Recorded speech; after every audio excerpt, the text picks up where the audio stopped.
Hey everyone, welcome to How's Your Wine, episode 10. For the final episode of 2022, I welcome Jean-Wesley Michel.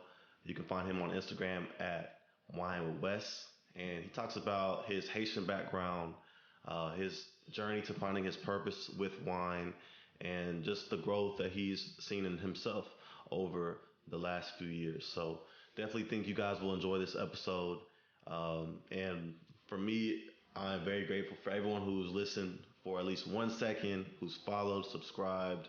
It definitely means a lot just to see my growth as well in this space. So thank you so much. Happy holidays, happy new year, and see you in 2023.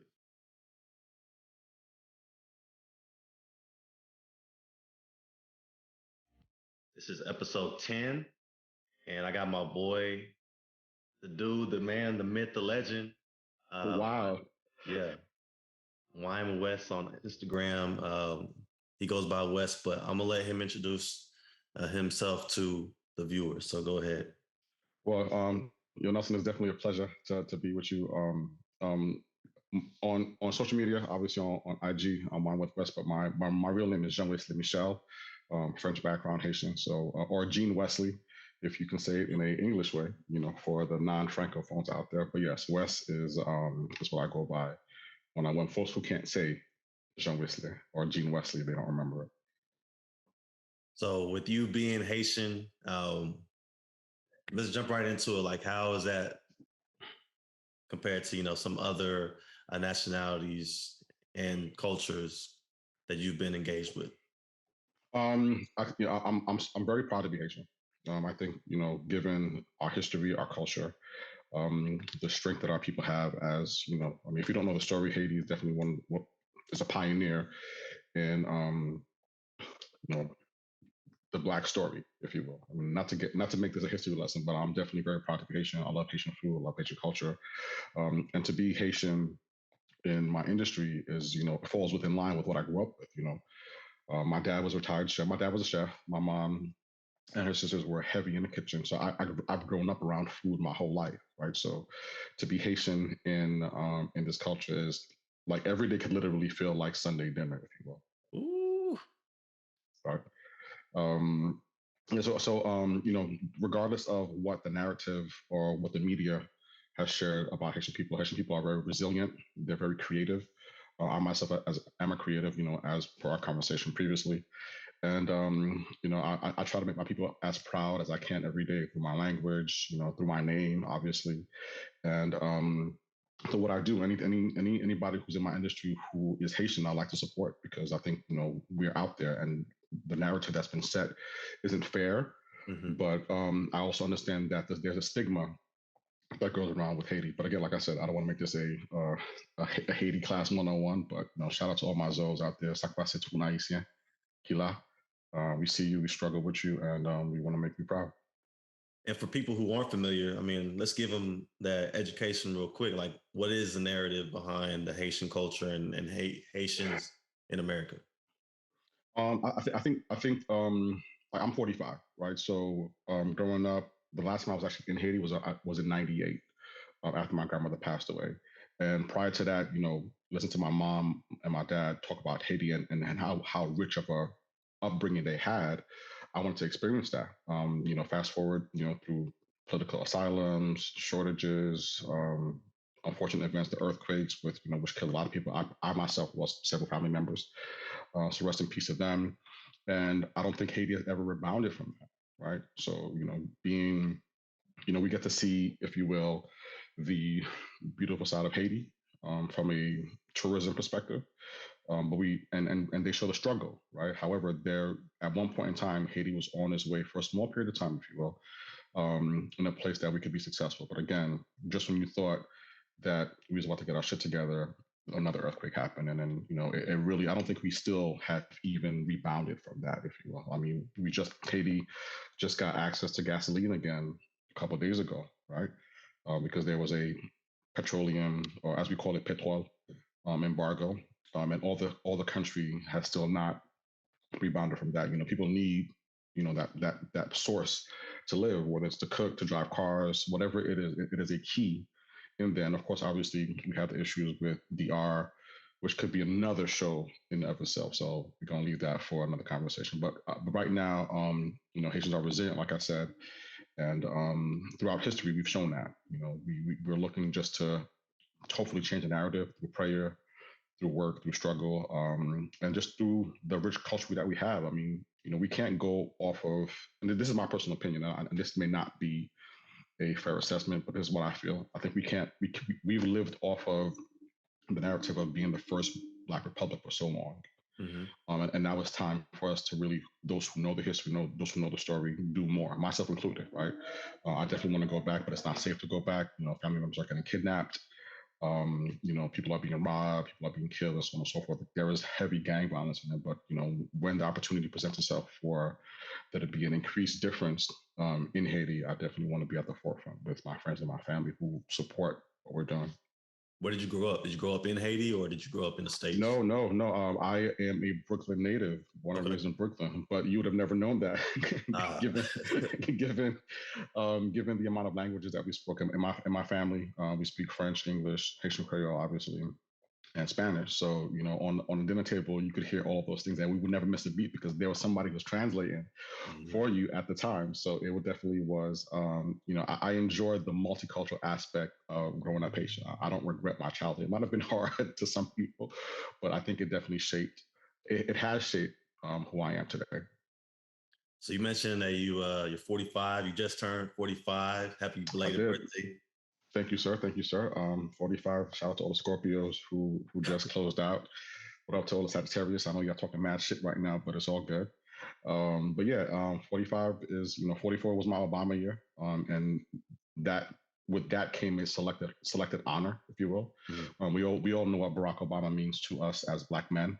And I tried to do some epic things, one of which was I was able to graduate. I got my degree. Shout out to the class of 2022. And I was also accepted into my master's program. Where I'm going to continue my education, continue my wine education as well. So I'm super happy with some of the highlights, the major highlights, I should say, that happened to me for 44. So 45, just trying to take that momentum and still build on it right now. I was seeing your IG as you posted on your birthday. Mm-hmm. You definitely have that mentality of just like, I got to go get it. You talk about your Haitian background. Where do you think this energy has come from, especially now as you enter into your 45th birthday? That is a very interesting question, Nelson. I just got to a point where I was like, fuck it. If I don't do it, nobody else is going to do it. Mm-hmm. I woke up one day with a sense of urgency, talking to my brothers, talking to my peers, people who are close to me in my circle, and watching how the industry was moving.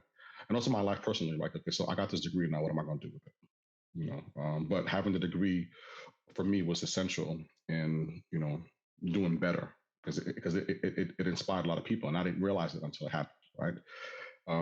So as I'm now in the food and wine space, to be a Black man in the food and wine space is a super duper honor. Like, people are watching me who I didn't know.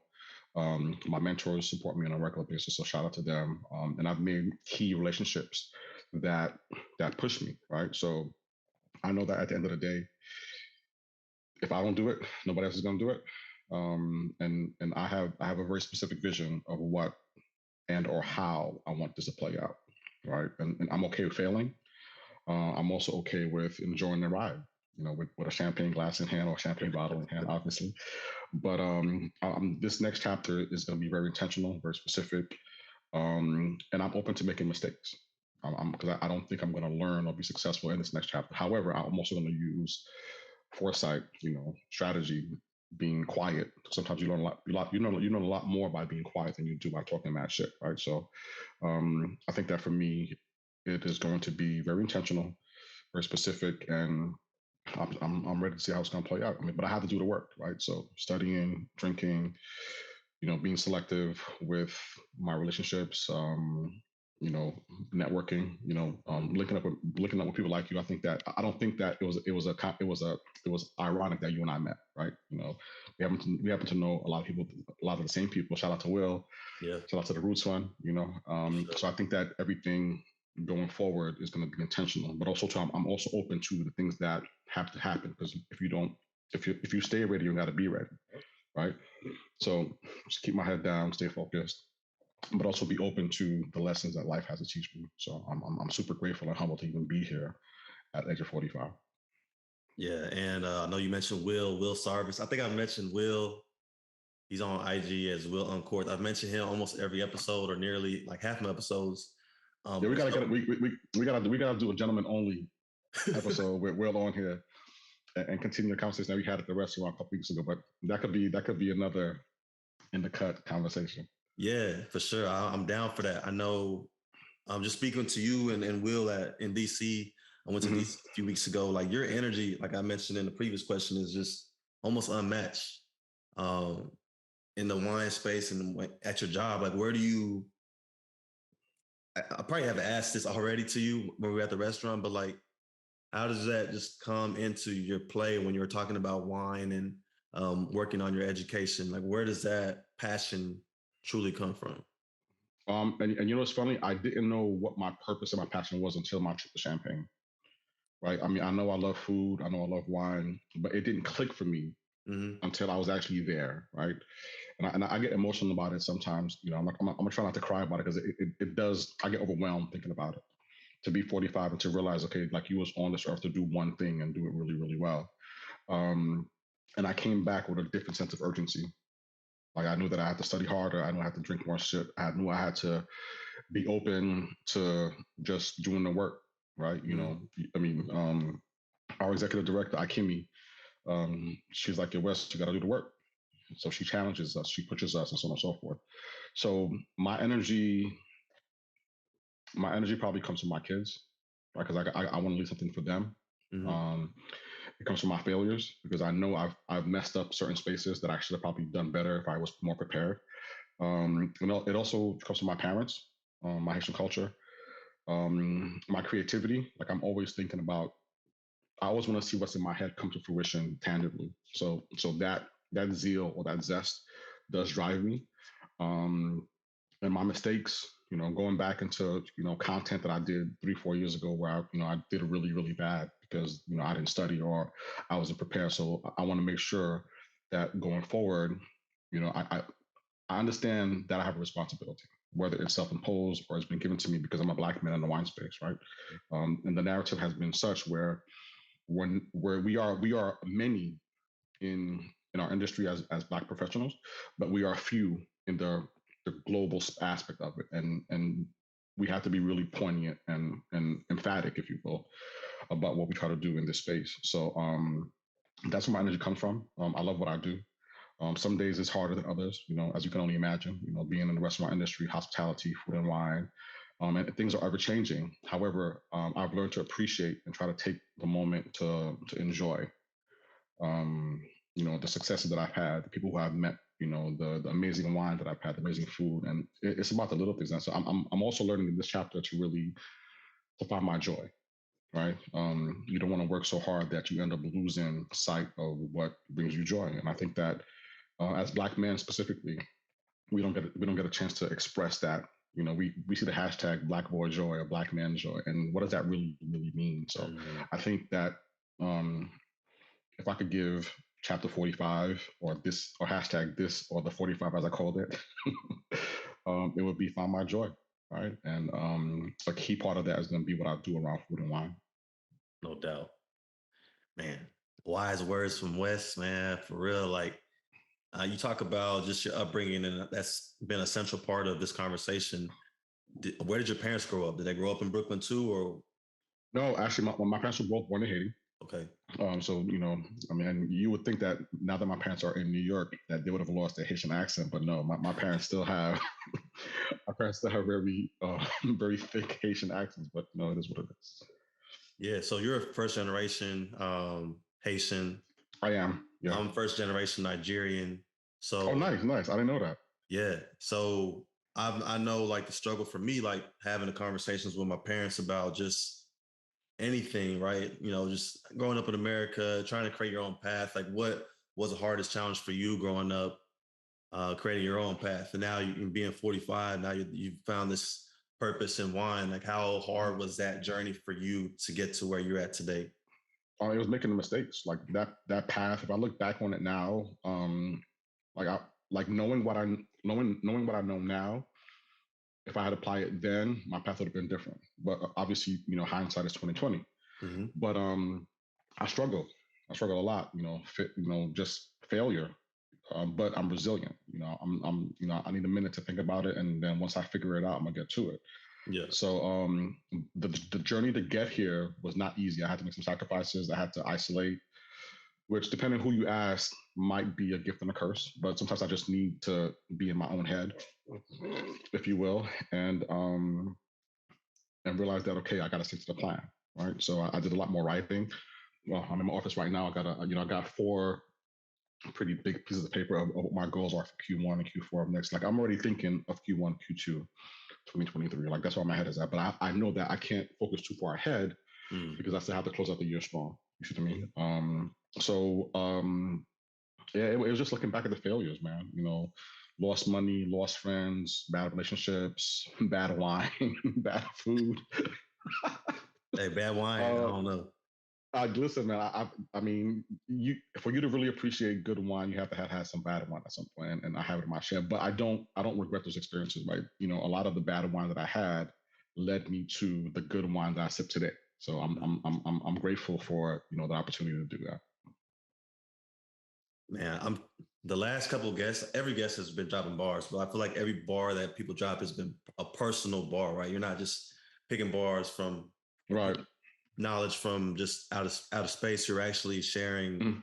the missteps, the triumphs, and Yeah. I appreciate all of y'all for even sharing that with me and the listeners that end up watching these videos. I mean, yeah. Every chapter has a different byline, right? So from last year for me was just do the work, which is something that Akimi says to all of us all the time. Just do the work. Um, so for me this year, my byline is find my joy, right? Things that genuinely make me happy, whether I have people in the room or I'm by myself on a regular basis. It's just find my joy. So that's my byline. Now, as far as advice, yeah, we could do this all day. Like I've had so many poignant moments of things that have propelled me to this space, if you will. I've met some amazing Black women. I've met some amazing Black men who I owe a lot to, my mentors. But yeah, there wouldn't be one particular byline that I could give you that would, like, if you said to me, what was my inspiration last year that propelled me, I could give you that. If you said like this year, I can give you that. If you said 10 years ago, I would have to think about what it was to that, like, what there are a series of events, obviously, that kind of push you into a certain space, um, to getting where we are right now. Now, for me, um, my space, obviously, the pandemic was huge. The pandemic was huge. Shout out to Tahira from Hugh Society and her clique, because that kind of like, all right, I'm home. I'm not going anywhere, so I could taste one. I could do the work. I could study, and that was kind of like the match, if you will, that allowed me to get it. And shout out to my boy Danae Burston of La Fête du Rosé. He was the first Black-owned wine producer that I ever had. And he was also the first Black person in the wine space who made time for me to speak to. And to this day, I can call him and text him, and he'd like, "Your West was good," So shout out to him because he made time for me. And there obviously aren't a lot of us in this space, Mm-hmm. but the Black men who are in our space from a food and wine perspective, just wine in general, Yeah. I've been able to reach out to them, and they've been super receptive and responsive to me. So I'm super happy with that. Dope, dope, dope, dope. So with you right now, what are your wine dreams? Education. Like if I don't study, if I don't taste, I can't help the next generation behind me. It's the same way, Danae was able to drop gems for me to, study, do the work, have fun, but still be persistent. Shout out to also to Philippe Andre from Charles Heitzig. He and I have had many conversations because he's also Haitian in the wine space and a champagne lover like I am, and we have very similar paths. Haitian, perhaps family members who are in the industry. So he and I gravitated immediately. Like we clicked immediately because Yeah. of our journey. So my wine dreams right now, I mean, I don't know, after my trip to Champagne, like maybe do a champagne, maybe do a wine. I don't know. But it definitely is to see more of me more of us in the space, right? And the only way I could do that is to be educated first and foremost. Like I don't want there to be a narrative where people look back at me and say, "Yo, Wes was dropping some knowledge here. He was good, but he ain't no shit." Like I don't want that. I want to be able to really study and be more diligent, right? So granted, the social media content is great, but it's not about social media. Social media is the aftermath. Like you don't see the hours of editing. You don't see the bottles that have been lined up in my apartment for months that I got to throw out every 30 days, because after a while it does get too much. But my goal is just to be in a space where it's not just about being black in wine, right? Exactly. We being black is dope. Like I think we are the dopest people in the world, and I say that with no hesitation. However, I do also want to acknowledge the fact that we have to be itemized as black and wine. I think at some point has to stop. I think we should just be wine professionals. Mm-hmm. But if it means being black and wine is going to take me or take us to that next level of what wine represents, and so I'm cool with that. Right, aligning with people who are doing some dope things in the wine space, aligning with yourself, Nelson, because again, wine got us here. Like a lot of the key relationships that I've built over the past 2 years, there was always food and wine involved. So that, to go back to your original question about what my purpose is, or understanding fully well what my why I'm here, Yeah. is because food, and there was always any key relationship that I've ever made in my life. Looking back at it to the time I was 3, when I first got on a step stove in my mom in my parents' kitchen to make my first burger, because I thought I didn't want I wanted to make I wanted to make my own Big Mac. My dad was like, "No, we're not going outside." So and this is a funny segue too, right? So my mom went to work one day and I was hungry, but my dad was sleeping because he just came home from work, and I just happened to get up and I was like, "Y'all want McDonald's?" Mm-hmm. And my dad was like, "All right, when I get up, I'm gonna take you." But I couldn't wait because I was super hungry. But I remember that Big Mac patties are made from ground beef. My mom had ground beef in the fridge. I was like, "All right, you know what? Let me just go." So I took a step stool.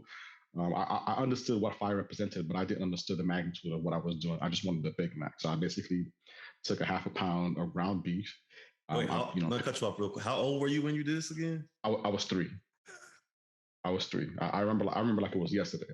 I remember it exactly like it was yesterday. So I went in the kitchen. My dad was sleeping. I said, "You know what? I see my dad cook before. I could finesse this. Take a little oil, butter, make the ground beef. It was huge. It was the equivalent of 2 pounds. It was too much for me at that point, right? And I put it in the shape of a patty. I laid my bread down.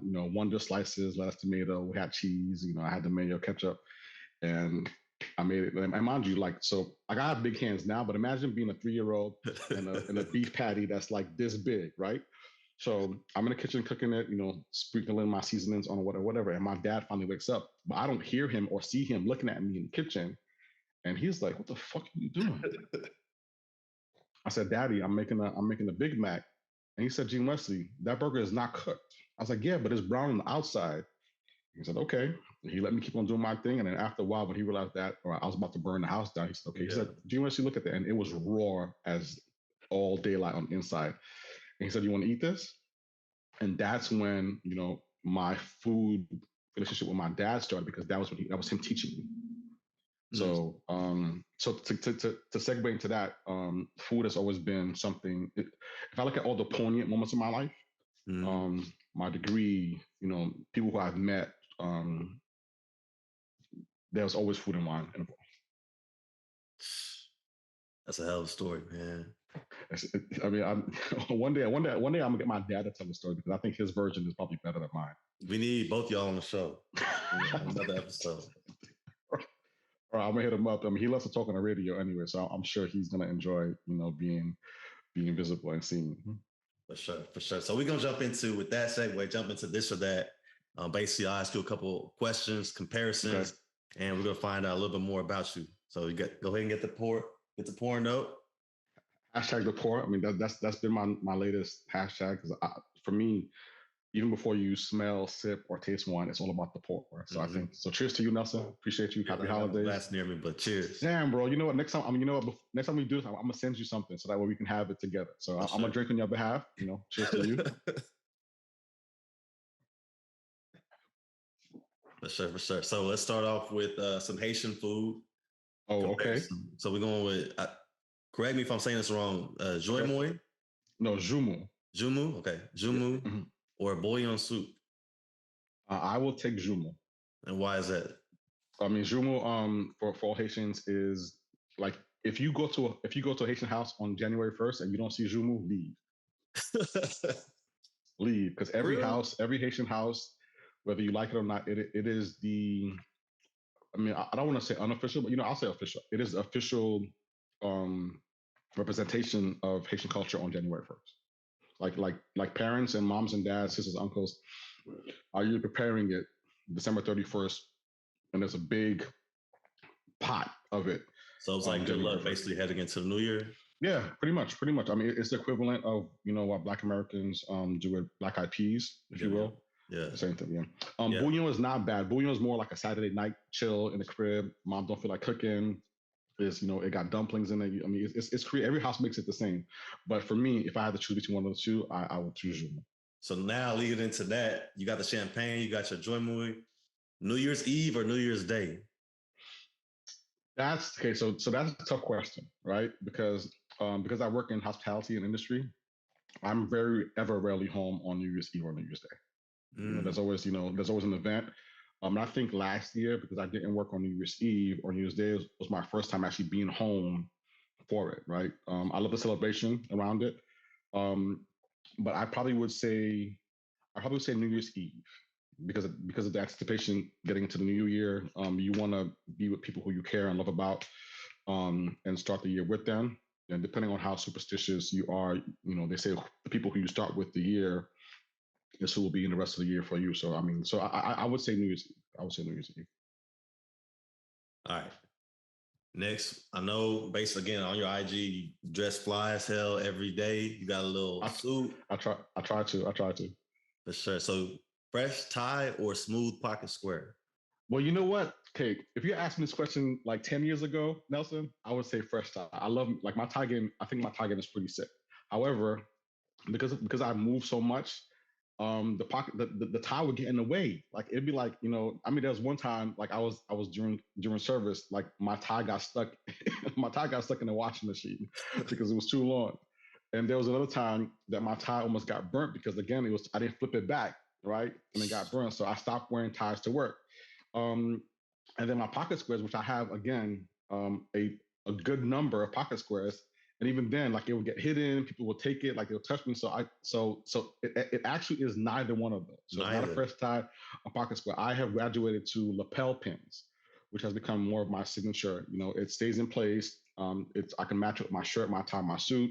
So lapel pins for the win because it definitely it brings out a pop. It looks like a flower on my jacket, if you will. So it's not a fresh tie or a pocket square, but it is a lapel pin. All right. You putting us on game. I appreciate that. Just a little something, something, a little something. Yeah. All right. Last one is dinner dates or low key lunches. Oh, dinner dates for sure, without a question. Like low key lunches are cool, but no more times than not, especially as somebody who works in the industry, lunches can definitely be an hour to two. But a dinner date, especially if I'm planning it, like it's unlimited time. Like dinner dates for sure. Dinner dates for sure. Sunsets, a dope spot, dope wine list for sure. Because I'm peeping the wine list before I even get there, right? So but yeah, dinner dates for sure. Like finding a new and actually I've actually gotten better at this, right? Sometimes with dinner dates, I have to remember that I'm on a dinner date, Mm-hmm. whether it's friends, significant other, my parents come into town or whatever, Right. or just anything. Like I have to remember that I'm not working, right? So I got to remember, okay, I'm just here to relax and just chill. My friends get about me all the time. Listen, yo, Wes, you're not working. Just we're gonna eat. Like, you're not working here. Stop asking about service questions. Man. All right. So I'm gonna ask one more question based off the dinner date answer. Mm-hmm. For me, like especially getting more acclimated in the wine space, what is your biggest piece of advice for people looking to enhance their dinner dates? Explore, ask questions. If you're looking to get into wine and you enjoy food, a complete food and wine experience is going to be something that Julia Coney said like years ago when I first started. Food needs wine, wine needs food. A lot of times we look at those individually and forget that together you're your experience from a culinary perspective can be enhanced by the right wine and the right food. Right, even when we were talking about dinner when you came by, certain foods are elevated because of the wine. Certain meals are elevated because of the food.